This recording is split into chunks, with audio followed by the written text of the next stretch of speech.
분당 서울대학교 병원에서 일형 당뇨병 환자 진료하고 있는 김화영이라고 합니다. 네. 먼저 이렇게 뜻깊은 자리에서 이제 말씀드릴 수 있는 기회를 매우 감사하게 생각하고요. 오늘 저는 CGM과 인슐린 펌프를 반영한 일형 당뇨병 관리를 주제로 말씀드리겠습니다.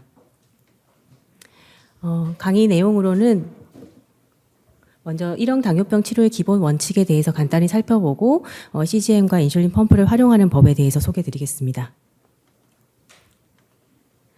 먼저 일형 당뇨병이란 잘 아시다시피 자가면역 기전에 의해서 베타세포가 파괴되면서 인슐린이 절대적으로 부족이 초래되는 당뇨병으로 현재 평생 인슐린 치료가 필요한 이제 질병입니다. 이제 발병 시에 저희 보통 흔히 보는 비만과 동반해서 생기는 이형 당뇨병과 달리 이제 일형 당뇨병의 경우에는 좀 보다 어린 연령에서 발생하게 되고 되게 비만도는 정상이면서 인슐린 저항성 지표는 이제 동반되지는 않습니다. 그리고 이제 특징적으로 이제 자가항체가 양성으로 나타나고 진단 시에 DKA가 동반되는 경우가 이제 흔한 편이고요.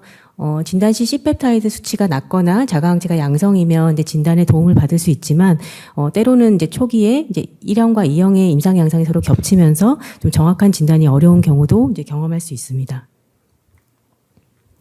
일형 당뇨병 치료의 원칙은 가능하면 이제 정상 인슐린 분비와 유사하게 인슐린을 투여해서 만성 합병증을 예방하고 건강한 성장과 발달을 도모하는 것이 이제 목표가 되겠습니다. 그래서 저희 정상 인슐린 분비는 이제 몸에서 이제 24시간 이제 기저 인슐린이 나오게 되고 식사 때 맞춰서 이제 그 식사 인슐린 이제 고용량의 인슐린 분비량이 증가하게 되는데요. 그래서 그 기전을 이용해서 현재 투여는 기저 인슐린과 식사 인슐린을 투여하는 방법으로 이제 치료가 이루어지고 있습니다. 그래서 인슐린 집중 치료란 우리 몸의 생리적인 인슐린 분비와 비슷하게 인슐린을 투여해서 정상에 가깝게 혈당을 조절하는 방법으로 현재 크게 이제 다회 인슐린 주사법과 인슐린 펌프 요법으로 나누어서 시행되고 있습니다. 이제 다회 인슐린 주사법 같은 경우에는 앞서 보여드렸던 저희 몸의 생리적인 인슐린 분비와 유사하게 이제 기저 인슐린을 자기 전이나 아침 식전에 이제 투여하게 되고요. 그리고 식사 때 맞춰서 초속효성 인슐린을 이제 투여함으로써 이제 그 식후에 혈당이 많이 증가하는 것을 이제 낮춰주는 그런 요법으로 하루에 3, 4회 이상 이제 인슐린 투여가 필요하게 되겠습니다. 반면에 인슐린 펌프 같은 경우에는 펌프로 제어되는 외부 장착형 저장 장치를 통해서 초속효성 인슐린을 피하 조직으로 지속적으로 주입을 해주는 시스템으로 기저 인슐린은 시간대 구간별로 다양하게 이제 세팅을 해서 아주 세밀하게 조정할 수가 있고 식사 때 맞추어서 이제 식사 볼루스를 투여를 하게 됩니다. 네, 다음으로 이제 CGM 활용하기에 대해서 살펴보겠습니다. 먼저 혈당 측정 방법은 크게 두 가지로 이제 구분이 되고 있고, 자가 혈당 측정기 같은 경우에는 이제 실제 모세 혈관에 있는 포도당 수치를 측정하는 방법으로 정확한 혈당을 알 수 있지만 당뇨병 관리를 위해서는 하루에 6회에서 10회 정도의 많은 측정이 필요합니다. 반면에 연속 혈당 측정기 같은 경우에는 피부에 삽입한 센서를 통해서 이제 간질액에 있는 포도당 수치를 측정하게 되고 24시간 연속적으로 확인을 할 수 있다는 이제 장점이 있는데요. 그래서 현재 포도당 수치뿐만 아니라 혈당이 어떻게 변화하고 있는지, 얼마나 빠르게 변화하고 있는지를 실시간으로 보여주는 장치입니다. 하지만 저희가 이제 그 수치를 확인할 때 주의해야 할 점은 이제 혈액 중의 포도당이 세포 간질액으로 이동하는 데 시간이 소요되기 때문에 실제 혈당보다 한 5분에서 15분 정도 늦게 반영될 수 있다는 점을 기억해야 합니다.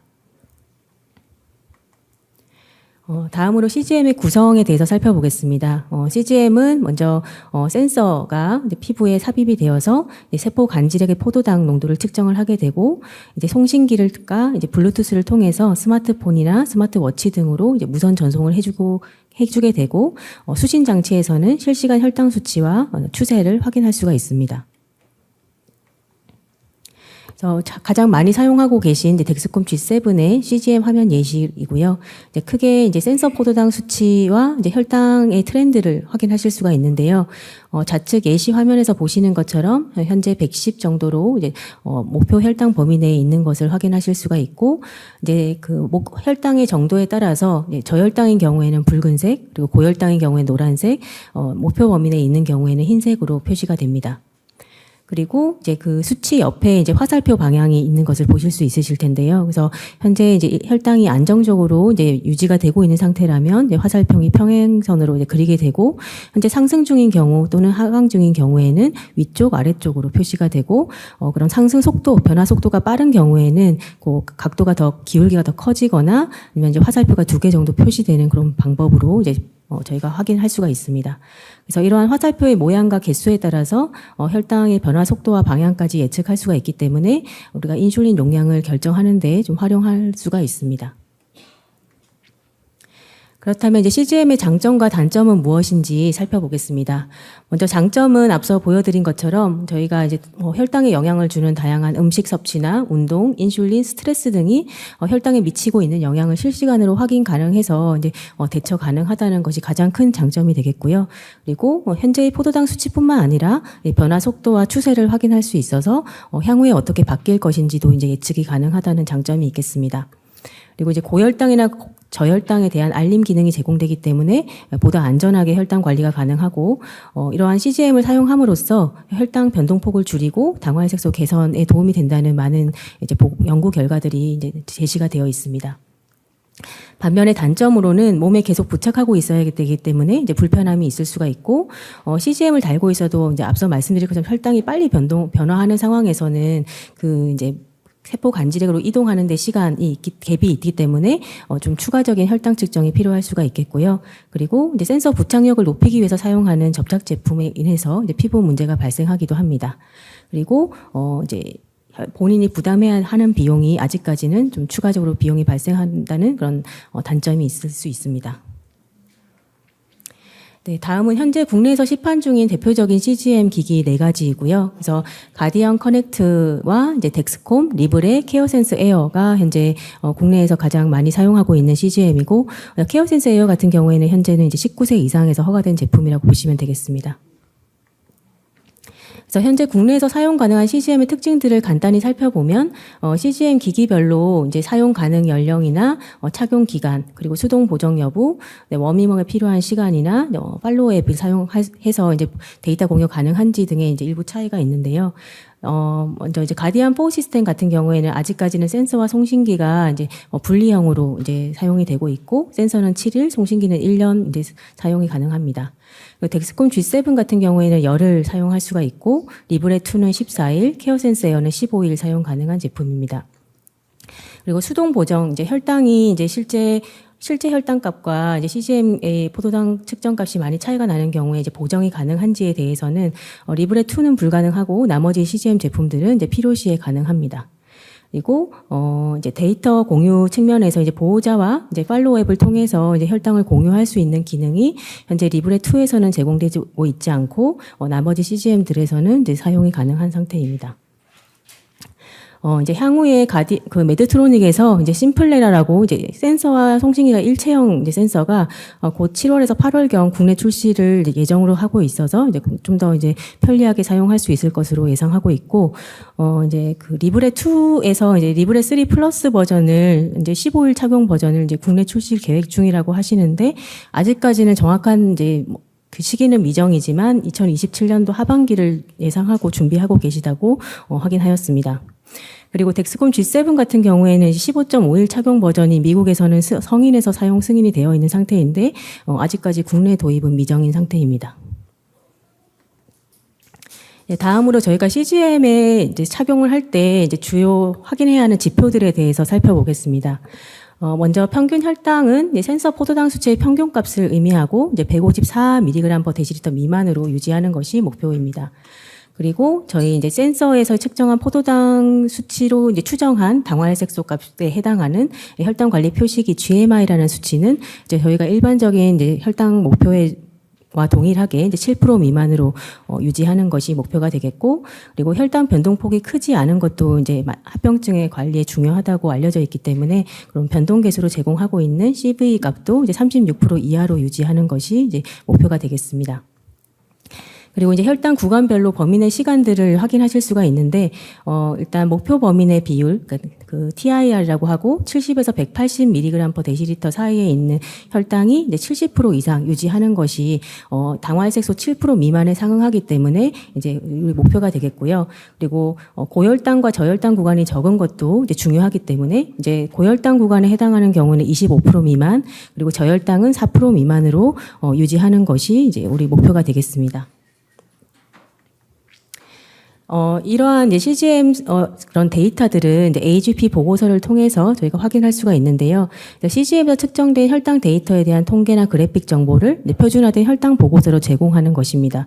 그래서 각 제품별로 통계 프로그램을 이용해서 이제 메드트로닉 같은 경우는 케어링크에서, 덱스콤은 클래리티, 그리고 리브레는 리브레 뷰에서 확인하실 수가 있습니다.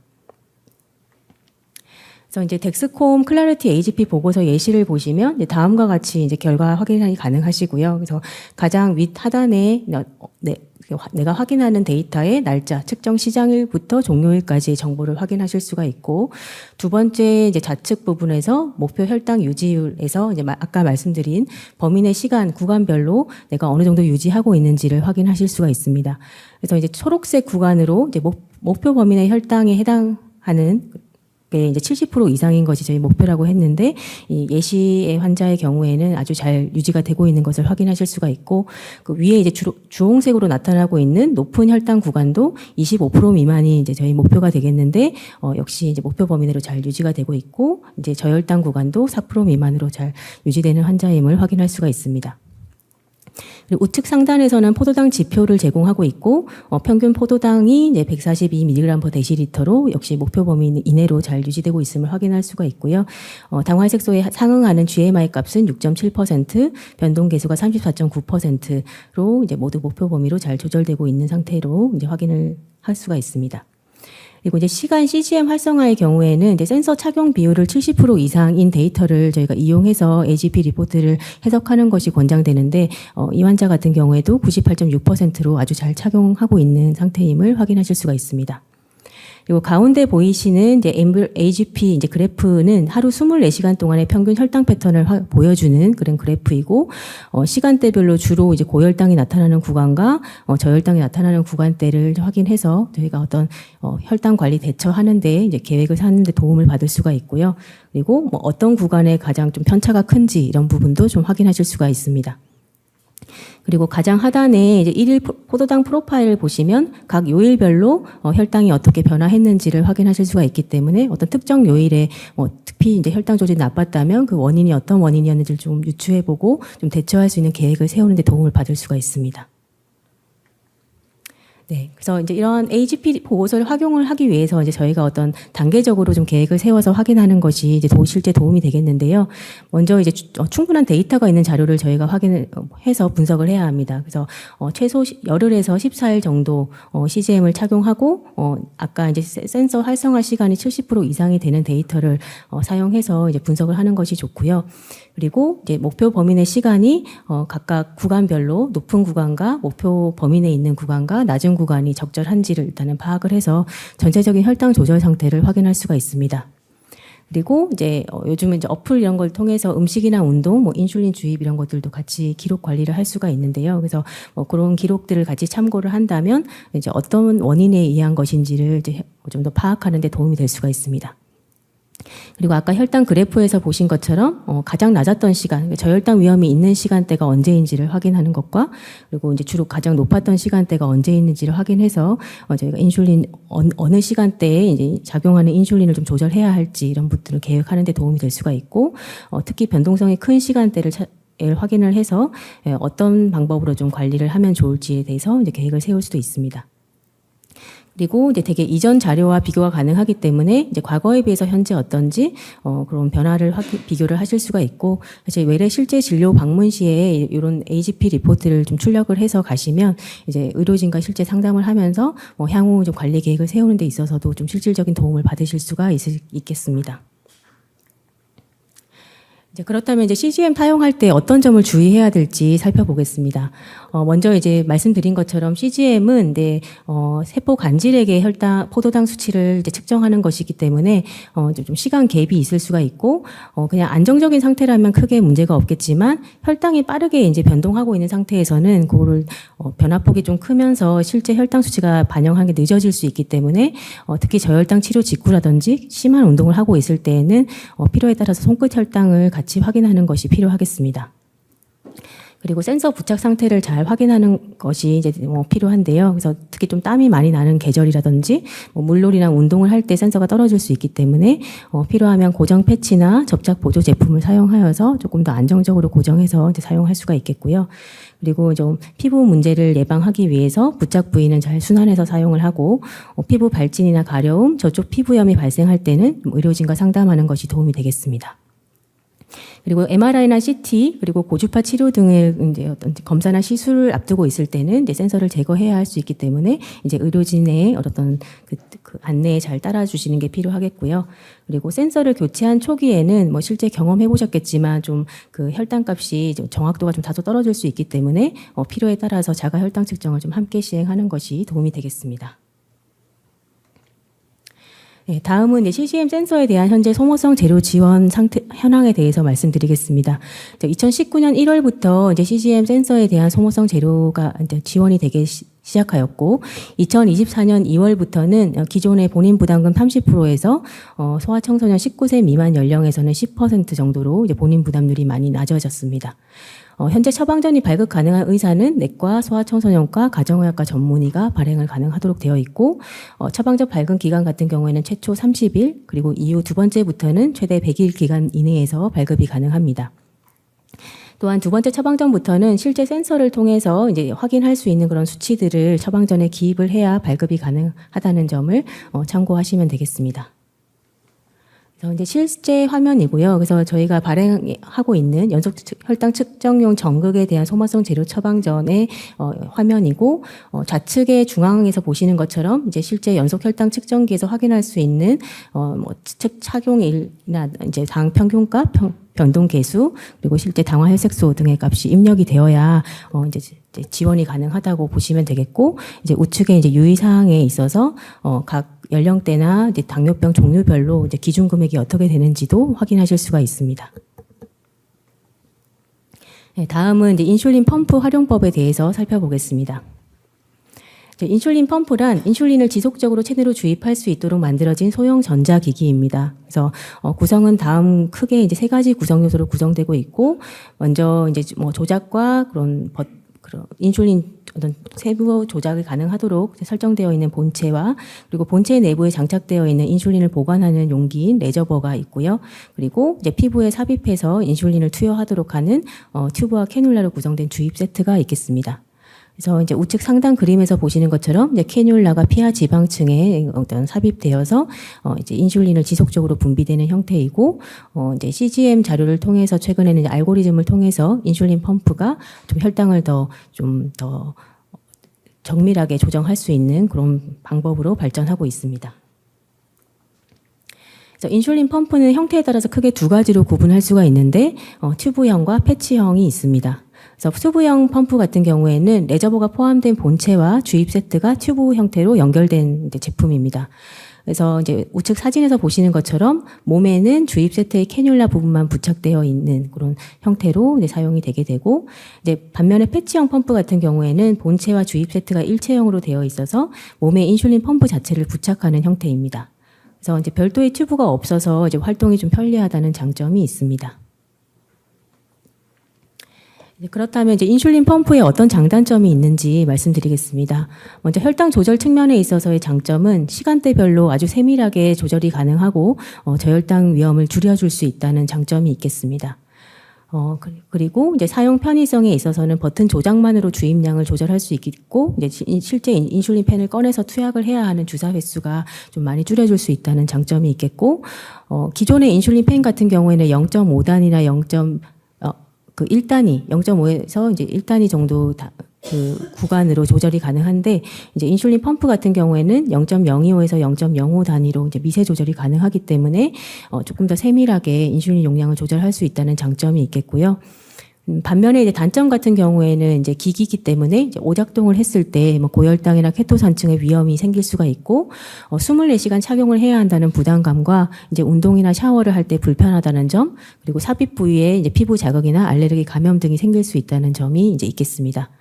그리고 도관 막힘이나 기기 고장이 발생 가능하기 때문에 항상 그 기기에 잘 작동하는지를 확인해야 하고, 그리고 이제 잦은 알람에 대해서 좀 대처가 필요한 상황이 생길 수가 있습니다. 그래서 적절하게 교육을 받고 사용을 한다면 매우 효과적으로 사용할 수 있지만 또 사용법이 미숙하게 되면 그로 인한 저혈당, 고혈당, 케토산층의 위험이 생길 수가 있고 좀 추가적인 이제 인슐린 펜 치료에 비해서는 경제적 부담이 발생한다는 것이 좀 단점이 되겠습니다. 그러면 어떤 경우에 저희가 인슐린 펌프를 사용하면 도움이 될지에 대해서 말씀드리겠습니다. 먼저 이제 심한 저혈당이 반복되는 경우라면 조금 더 세밀한 조정이 가능한 인슐린 펌프 사용하는 게 도움이 될 수가 있겠고, 그리고 당화혈색소가 무관하게 혈당 변동폭이 너무 클 때 또는 혈당 조절이 잘 되지 않을 때도 고려할 수가 있겠습니다. 이미 미세혈관 합병증이 있거나 대혈관 합병증의 위험이 있어서 조금 더 적극적인 혈당 관리가 필요할 때도 고려할 수가 있겠고, 이제 새벽 고혈당이 자주 생긴다거나 이제 그런 경우, 그리고 너무 어린 소아거나 이제 운동이 많은 경우, 이제 주사바늘을 무서워하는 경우에도 고려할 수가 있겠습니다. 네, 저희가 인슐린 펌프를 실제 시작함에 있어서 이제 저희가 알아야 할 사항들에 대해서 말씀드리겠습니다. 먼저 이제 그 현재 사회 주사로 사용하고 있는 이제 인슐린 총 투여량이 어느 정도 되는지 이제 확인을 해야 하고, 그에 따라서 이제 펌프로 기저 인슐린과 식사 인슐린을 어떻게 비율을 배분할지를 이제 결정을 하게 됩니다. 그래서 이제 기저 인슐린을 정했다면 기저 인슐린 주입 속도는 시간대별로 어떻게 설정할지, 나의 평상시의 혈당 패턴을 봐서 좀 저혈당이 잦은 구간이나 고혈당이 이제 빈번한 구간에 따라서 좀 기저 인슐린의 속도를 조정할 수가 있고요. 그리고 저희가 사회 주사 요법대에 사용하는 기본 개념인 초속계성 인슐린 1단위를 주사했을 때 3-4시간 정도 후에 혈당이 얼마나 떨어지는지를 반영하는 교정 지수나, 그리고 이제 초속계성 인슐린 1단위 주사했을 때 저희가 섭취할 수 있는 탄수화물 양에 대한 개념인 인슐린 탄수화물 비에 대해서도 확인이 필요합니다. 그리고 인슐린 펌프를 이제 만능이 아니기 때문에 잘 사용하기 위해서 이제 조건은 이제 일단 본인의 강력한 의지가 가장 기본이 되어야 되겠고요. 그리고 펌프에 대해서는 일회성이 아니라 계속 반복적이고 주기적인 그런 충분한 교육이 필요합니다. 그리고 레저보아 주입 세트를 시간 맞춰서 잘 교체를 해줘야 하고요. 그리고 혈당이나 연속 혈당을 자주 모니터링하면서 어떤 이제 시간대에 이제 좀 조정이 필요한지를 더 계속 파악을 하면서 사용을 하는 것이 필요하겠고, 최근에 이제 펌프 사용자에서 이제 그 주입구가 막히거나 그러면 케토산층이 빨리 생기기 때문에 이제 응급실을 찾는 빈도도 좀 늘어나고 있는데요. 그래서 그렇게 문제가 생겼을 때 조금 신속하게 대처할 수 있도록 그 대처 방법을 이제 아는 것도 중요하겠습니다. 그리고 데이터를 주기적으로 확인해서 이제 실제 외래 진료 시에 이제 의료진과 잘 상의하는 것도 이제 도움이 되겠습니다. 다음으로는 인슐린 펌프가 어떻게 발전해 왔는지에 대해서 말씀드리겠습니다.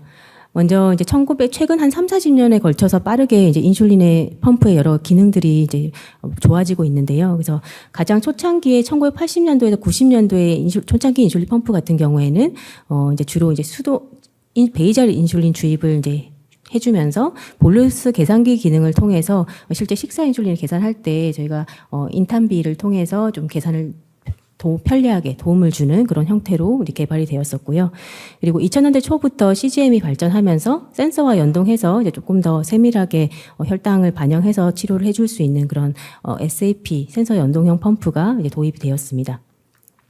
그리고 2010년도에는 이런 저혈당 상황이나 아니면 저혈당이 예측되는 상황에서 기저 인슐린이 자동으로 멈춰주거나 혈당이 회복됐을 때 다시 시작되는 그런 LGS나 PLGS 기능이 도입된 이제 펌프가 개발이 되었고요. 그리고 2016년도 이후부터는 하이브리드 페웨로라고 이제 자동으로 이제 베이자를 혈당에 맞춰서 이제 속도를 늘리거나 줄여주는 그런 제품이 사용을 가능하게 되었고, 가장 최근에는 자동 교정 볼루스까지 해서 이제 실제 식사 인슐린을 투여했지만 식후에 혈당이 높은 부분을 조금 더 조정을 해주는 그런 형태로 이제 발전을 해오고 있습니다. 그래서 이제 전체적으로 수동 주입에서 이제 센서 연동 그리고 저혈당을 예방하고 자동 조절하는 형태로 발전해 오고 있고 이제 궁극적으로는 좀 모든 것이 다 자동화되어서 이제 그 사용자가 혈당을 많이 신경 쓰지 않고도 이제 혈당 정상 목표부 혈당 범위를 잘 유지해 줄 수 있는 방법으로 개발이 되고 있습니다.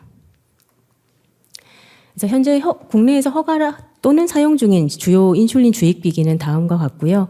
그래서 가장 좌측에 보이시는 인슐린 펜 같은 경우에는 뭐 엄밀히 말하면 인슐린 펌프는 아니고 이제 그 실제로 주입량이나 인슐린 펜의 주입량이나 그런 것들을 좀 더 잘 관리할 수 있게 해주는 그런 P8이 현재 급여 대상, 기본형으로 급여 대상이 되고 있고요. 그리고 튜브형 인슐린 펌프에는 가장 많이 이제 사용하고 있는 것이 디아콘 G8과 미니메드 780G일 텐데요. 그래서 디아콘 G8은 센서 연동형으로 이제 사용이 가능하고 780G 같은 경우에는 앞서 말씀드린 그 자동 교정 볼루스나 이제 기저 인슐린이 자동으로 교정되는 형태로 복합폐쇄 회로형 형태로 이제 사용이 가능한 제품입니다. 그리고 패치형 인슐린 펌프 같은 경우에는 2호 패치는 현재는 판매가 중단된 상태이고요. 케어레버가 최근에 출시가 되어서 사용이 가능합니다. 그리고 향후에 이제 그 어떤 개발 트렌드는 점점 이제 펌프가 작아지고 그리고 스마트폰으로 제어할 수 있는 그런 기능들이 도입이 되고 이제 튜브는 없이 좀 더 편리하게 사용할 수 있으면서 완전 자동화되는 그런 시스템 쪽으로 계속 발전해 나갈 것으로 생각되고 있고 가장 소형화 측면에서는 이제 미니메드 플렉스라는 제품이 2026년 3월에 FDA 허가가 되었고 아직 국내 출시는 미정이긴 하지만 매우 작은 사이즈로 충전식으로 사용을 할 수가 있고 차세대 AHCL 알고리즘을 적용해서 좀 그 혈당을 좀 더 세밀하게 조정할 수 있는 제품이 되겠고 그 하단의 트위스트 같은 경우에는 좀 미세 유량 측정이 가능한 그런 기술이 도입된 제품으로 이제 출시 준비 단계에 있습니다. 그리고 가운데 보시는 케어 레버는 최근에 출시가 되었고 아주 얇으면서 7일간 사용이 가능한 제품이어서 조금 앞으로 이제 좀 편리하게 사용할 수 있을 것으로 기대가 되고 있고 하단의 칼레이도 제품 같은 경우에는 현재 유럽에서 이제 상용화 된 것으로 이제 그런 튜브형과 패치형의 좀 하이브리드로 선이 좀 짧게 나와서 좀 긴 선을 좀 노출을 줄인 그런 제품이라고 보시면 되겠습니다. 그리고 마지막 우측에 보이시는 거는 이제 이중 호르몬과 완전 자동화 시스템 쪽으로 향후 이제 개발이 계속 이루어지고 있고, 우리가 이제 고혈당일 때 작용하는 인슐린뿐만 아니라 이제 저혈당일 때 분비되는 글루카곤인 그런 이중 호르몬 작용을 통해서 조금 더 이제 생리적인 상황에 가깝게 이제 혈당을 조절해주는 그런 이중 호르몬 제품들이 펌프가 이제 개발되고 있는 상태입니다. 그래서 이제 현재는 이제 미니베드 780G를 대표적으로 하는 HHCL 시스템을 사용 가능하고 상태이고 가까운 미래에는 더 작고 가벼운 펌프를 이제 스마트폰으로 제어할 수 있고 좀 더 자동화 수준이 향상된 그런 제품이 나올 것으로 기대되고 있고 이를 통해서 궁극적으로는 사용자가 혈당을 많이 신경 쓰지 않아도 이제 인공지능을 통해서 좀 혈당을 정상적으로 조절해주는 인공 췌장을 구현하는 것이 발전 방향의 목표라고 목표가 되겠습니다. 마지막으로 인슐린 관리기기의 지원 상황에 대해서 말씀드리면 이제 현재 기준으로 국민건강보험공단에서 인슐린 관리기기 금액의 일부가 지원되고 있고 당뇨병 관리기기 처방 전 인슐린 자동 주입기를 통해서 연속혈당 측정기 중에서 트랜스미터가 있는 것은 현재 이제 미니메드 780G가 유일한데요. 그래서 1년에 한 번 발행을 할 수가 있고요. 인슐린 펌프 같은 경우에는 5년에 한 번 처방 전이 작성이 필요합니다. 지원 범위 같은 경우에는 만 19세 미만 소아청소년의 경우에는 본인 부담이 10%로 많이 이제 절감되어서 이제 조금 더 사용하는 그런 접근이 좀 더 쉬워졌고요. 그리고 아직 성인에서는 30% 본인 부담이 발생합니다. 아쉽게도 아직은 패치형 인슐린 펌프는 지원 대상에 미포함 상태이기 때문에 아마 이런 노력들을 앞으로 조금 계속 기울이시고 있는 상태로 알고 있고요. 그리고 관련한 레저버나 이제 주입 세트 같은 경우에는 소모성 재료 처방전에 의해서 구입비 지원이 가능합니다. 그래서 이제 인슐린 자동 주입기에 대한 관리기기 처방전 예시이고요. 그래서 좌측에 이제 가운데 보시는 것처럼 기본형인지 센서 연동형인지 복합 폐쇄 회로형인지를 이제 체크를 해서 우측에 보시는 것처럼 각각의 그런 형태에 따라서 이제 기준 금액이 차이가 있기 때문에 거기에 맞게 이제 지원을 받으실 수가 있으십니다. 그래서 이제 정리를 해보면 이제 일형 당뇨병은 평생 관리가 필요한 질환이지만 적절한 인슐린 치료와 교육을 통해서 다른 아이들과 마찬가지로 건강한 학교 생활과 사회 생활이 충분히 가능합니다. 그리고 CGM은 혈당을 이해하는 강력한 도구로서 현재 혈당 수치뿐만 아니라 혈당의 변화 방향과 속도를 알려주기 때문에 좀 더 효과적으로 고혈당과 저혈당에 대처할 수 있는 제품이라고 말씀드릴 수 있겠고, 그리고 인슐린 펌프 같은 경우에는 가능하면 정상 체장에 더 가까운 인슐린 치료를 도와주는 그런 제품이고, 보다 정교하게 조절이 가능하고 최근에 빠르게 기술이 발전하고 있기 때문에 향후에 조금 더 좋은 방향으로 발전할 것이라고 기대되고 있습니다. 하지만 어떤 특정 기기가 가장 좋다기보다는 이제 우리 아이와 가족에게 가장 잘 맞는 기기를 선택하는 것이 중요하겠고, 아이의 연령이나 생활 패턴, 그리고 학교 생활, 운동 습관, 그리고 가족의 관리 여건을 고려하셔서 선택해서 사용하시는 것이 바람직하겠습니다. 네, 제가 준비한 내용은 여기까지입니다. 경청해 주셔서 감사드립니다.